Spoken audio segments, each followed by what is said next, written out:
When we talk about awkward conversations, I know when I was starting out as a personal trainer, I wanted to avoid any difficult conversation at any point. I didn't want to have people say no. I didn't want to be rejected. I didn't want to have any situation that made me feel uncomfortable. And if I did, I ran for the hills as fast as I could. If someone said, no, I'm not interested, I'm like, okay, cool. I'm out. When I started to develop better skills and a better system, I not only eradicated a lot of the objections that potentially came up, I also had really good skills and courage to engage in positive conversation when those objections came up, and was able to get some, either a positive outcome in the end, maybe that person, got a service in some capacity, or we just laid a really good foundational relationship for the future. We're still kind of leaving on good terms. We were still able to talk in the gym or even online, and you're making sure that that person's left and you leave that door open so that they can come back at some other point. Because that's the other thing as well. Like, I understand what it's like to, want clients and need them, and we don't want to get upset when that person doesn't want to work with you and close that door off altogether. It's like when that person leaves and they don't take the service on immediately, it's highly likely that person will come back, because at some point they'll get frustrated with the results that they're not getting, and they'll come back because they'll think about you as the person that can help deliver those outcomes. So coming back to objections, the most important thing to understand here is if you get objections, it's because that person hasn't really understood what they're getting. They can't see the outcomes, they can't see the goals, they can't see the value in your service. So if you're getting objections time and time and time again, you really need to have a look at your system. How you get that prospect, how you book that initial consult, how you do the consult itself, how you deliver that wow session, and how you kind of sell at the end. And even if you're in the online space, it's like, could your hero content be better? Could your message be better?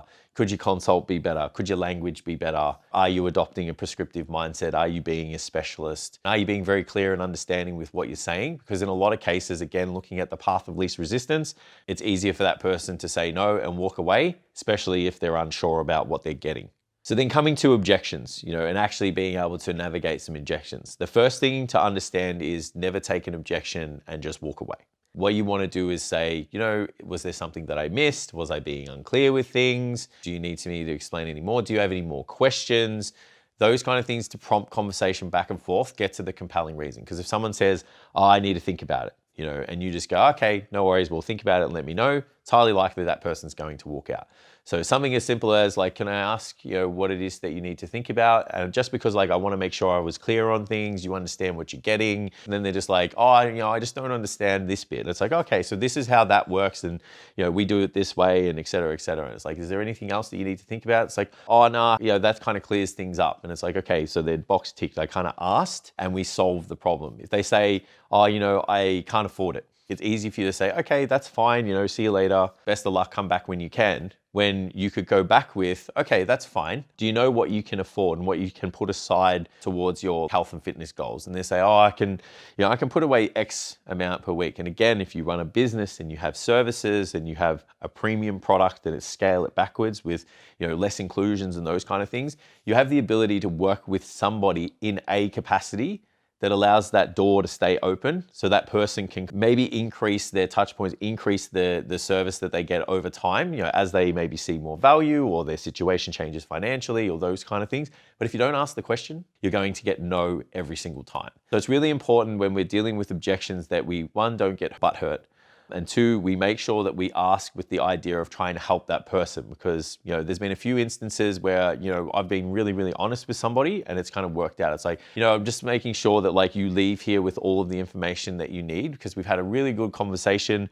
We've had a really productive kind of process showing you your goals, and I can see that you're keen and you want to make change and stuff, and I'm committed to helping you. But I know that once people walk out that door and they need to think about it and they're unclear on what's going on, that it's highly unlikely that they come back. So I just want to make sure, just so I can help you and you can get the outcomes that you want, that you have everything you need to kind of make that decision. So again, it's like running a client first business, talking about you're getting goals for the client and making sure that we're doing everything we can to facilitate that process. Be really genuine when you talk to those people, making sure that there is any potential objections that we can overcome those. That's pretty much it.